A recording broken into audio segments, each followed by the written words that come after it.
that little town. They were lost and never found. Fallen leaves, fallen leaves, fallen leaves on the ground. Hey, what's up everyone? Here's part 2 of my top 20 best games of 2010. This time I'm going to do the last 10 to 1. So, yeah, let's get straight into this. I want to kind of finish it quickly. Last one was only 13 minutes, so maybe I'll finish this one in about 13 minutes. So, there you go, less than 30 minutes. So you complainers out there that are saying, you're making a lot of really long videos, I can't keep up.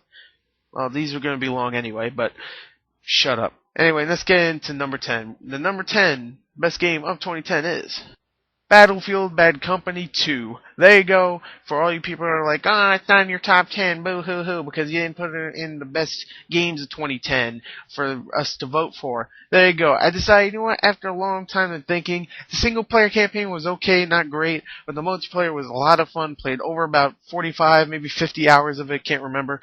But I played about maybe 40 hours of, maybe 35, 40 hours of the multiplayer, and the rest was single player. A lot of fun. I love this game so much. I love the open field. I love the vehicles. I love it. I really want to get the DLC, but I heard it was great. I just heard it was kind of the same, just some new weapons and stuff. So, I mean, if it's the same kind of game, then Let's go on to number 9. Alan Wake. I was actually contemplating if this is going to be my number 10 or 9, but I decided, you know what, Alan Wake had a really fantastic story, some really cool and spooky parts, probably the scariest game I played this year, well, last year, and really just a great game overall. The combat was really fun. It got a little repetitive, but it was really fun. The lighting effects were, I'll just say it right here, it was the best I've ever seen, because the lighting effects are the main part of Alan Wake, and it's fantastic. The voice acting is really good. Sometimes it's a little but a lot of times, and most of the times, it is really, really good. The graphics are amazing. I really thought they were fantastic. The environments look great. The character models not so much, but they're still pretty good. And overall, Alan Wake is a fantastic science fiction, novelish kind of game. It could definitely work as a book. I definitely see this. Some people probably already wrote it as a book, but I can definitely see this being a book first before it was actually a game. So let's go on to number 8. Number 8 is Call of Duty Black Ops. Call of Duty Black Ops is a return to greatness for the Call of Duty games.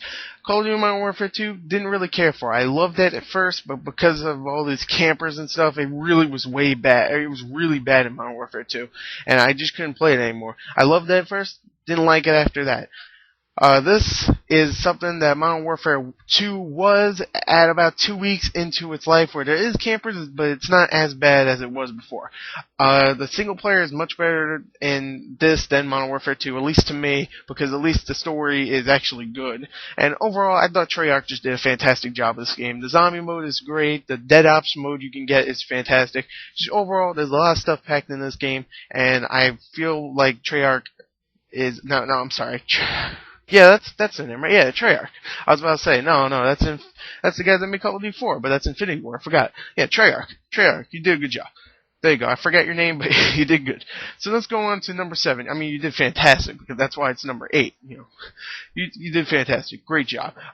So what could be my number 7? I don't know. My number 7 is Enslaved: Odyssey to the West. I know a lot of people are just going, what? This is better than Alan Wake, Black Ops, Battlefield Bad Company 2, God of War 3. Are you kidding me? I'm going to tell you right here. The story in this game is what made the game so freaking great for me. This is probably the best story of last year. I did say it is actually my favorite story last year, and it really is. It's a fantastic, underrated game that I love. The combat is, at first you'd be like, it's kind of weak, but when you get used to it, it's a lot of fun. The upgrading system is pretty standard, but the characters are likable. The story is fantastic. I just love this game. I really do. Not much else to say besides Enslaved: Odyssey to the West is one of my favorites, and also the graphics are fantastic too. So, there you go. Number 7 for Enslaved: Odyssey to the West. Now let's go on to my number 6. 9 hours, 9 person, 9 doors. Really fantastic game. I'm just saying right here, the story is amazing, one of the best of last year. I would actually say it's just a teeny bit less than Enslaved, because Enslaved you only had 3 characters and you focused on those characters much more than the characters in 999, and also Enslaved is longer, so you definitely focus on those characters much more than in 999. But the characters in 999 is also fantastic. That's how you abbreviate 9 hours, 9 persons, 9 doors, by the way. I keep saying 999. If you're confused, I don't want to keep saying 9 hours, 9 persons, 9 doors. That's why. It's a very text-based adventure kind of game. It has a whole bunch of different endings at the end, and the conclusion for the actual ending, the real ending, the conclusion is fantastic. All the endings are great. All the characters are cool. If you don't like text-based adventure games, then you ain't gonna like this game. If you don't like puzzlers and you just want to freaking shoot people in the head, you ain't gonna like this game. And you're not gonna like school either, you fucking retard. So, anyway, God. Anyway, if you don't like these kind of games, don't play it, but I do, and it's one of the best for the DS. One of my favorite DS games of all time. So, there you go. I said it right there. Number 6, 999. 9 hours, 9 persons, 9 doors. So let's go on to number 5. Yes, we're into the top 5. What could be number 5? I don't know. Let's go on to number 5, which is Heavy Rain. Yes, Heavy Rain is my number 5 for the year of 2010 because Heavy Rain is a fantastic game. Another game with a fantastic story. Actually, I think it won best story for my award ceremony thing, whatever I was doing for most compelling story. For you guys, not me, because I thought Enslaved was the best. But still, Heavy Rain, I guess would be maybe my 4th or 3rd favorite story. Again, great characters, very realistic kind of environment, and I really, really enjoyed it. The whole thing about Heavy Rain is the whole way you play it and all the choices you make and how it's going to affect the game later, and I thought that was fantastic. Not much else to talk about Heavy Rain besides it's a fantastic game with a whole bunch of great characters, and you definitely care about these characters, and you can do whatever you want to them. Most of them can die. If you want them to die, then go ahead, screw up on one puzzle or something, and there you go. They're dead. So, not really a lot of puzzle solving in this game. There is a few puzzles here and there, but a lot of it's just being quick with the buttons and stuff. And I recommend playing on hard difficulty if you want really to be challenged and like, oh my god, I really need to save it. It will be really tense, and I definitely recommend that. So, overall, fantastic game. Let's go on to number 4. Assassin's Creed Brotherhood. What a fantastic game this is. I absolutely adored this. When I first heard that it was coming out, I thought it was going to be more of like an expansion or something like that, and it was going to be something like Halo 3 ODST where it's like another 10 hours or something, that's it. But then I heard multiplayer and stuff, and I kind of got a little worried also, because I thought, oh, they're going to slap on some crappy multiplayer.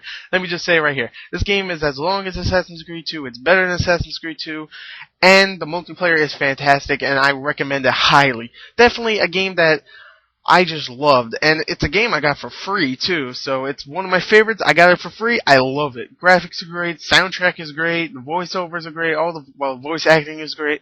Overall, the game is awesome. I can't wait until the 3rd one, because the ending here just took me by surprise, and I was like, holy crap, you can't do that. I can't wait.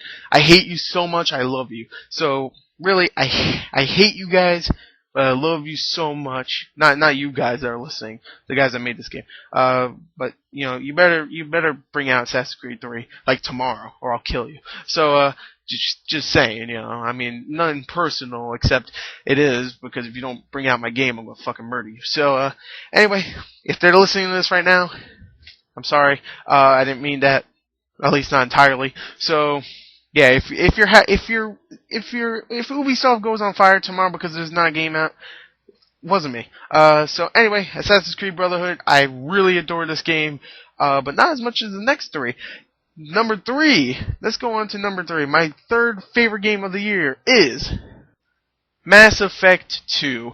Mass Effect 2 is a game that I love. And when I mean I love, because again, there's so many great stories of the last year, and it's so hard to number them, because after I think about it, some of these games I'm like, no, actually, this is number 2, and this is number 2, because, thinking about it, Mass Effect 2 actually might be my number 2. I said Heavy Rain might be, but thinking about it, Mass Effect 2 might be, but watch, later, thinking about this might be number 2, and stuff like that, and it's just really confusing which is my favorite story. This has a fantastic story, fantastic gameplay, great characters, great dialogue, some of the best writing out there, and BioWare, you know what you're doing. Knights of the Old Republic, man, I would kiss you if you're a human, and just like Ubisoft, if you don't bring another game out, Oh wait, you are. Okay, you're saved. But yeah, fantastic game. Mass Effect 2, amazing. I love it. Probably another 10 out of 10 for me. So I think last year there was about 4 games I had a 10 out of 10. Kind of, pathetic on my part, but I'm not as critical as I used to be, I guess. I don't know, but really a great game. Now, what I'm gonna do for the next 2 is I'm actually gonna announce what my next 2 are. I'm not gonna put them in order, but I'm gonna say what is my number 1, and that means the other game is gonna be my number 2. If you catch my drift. So I'm gonna announce the 2 that are my top 2. My top 2 are Red Dead Redemption and Halo Reach.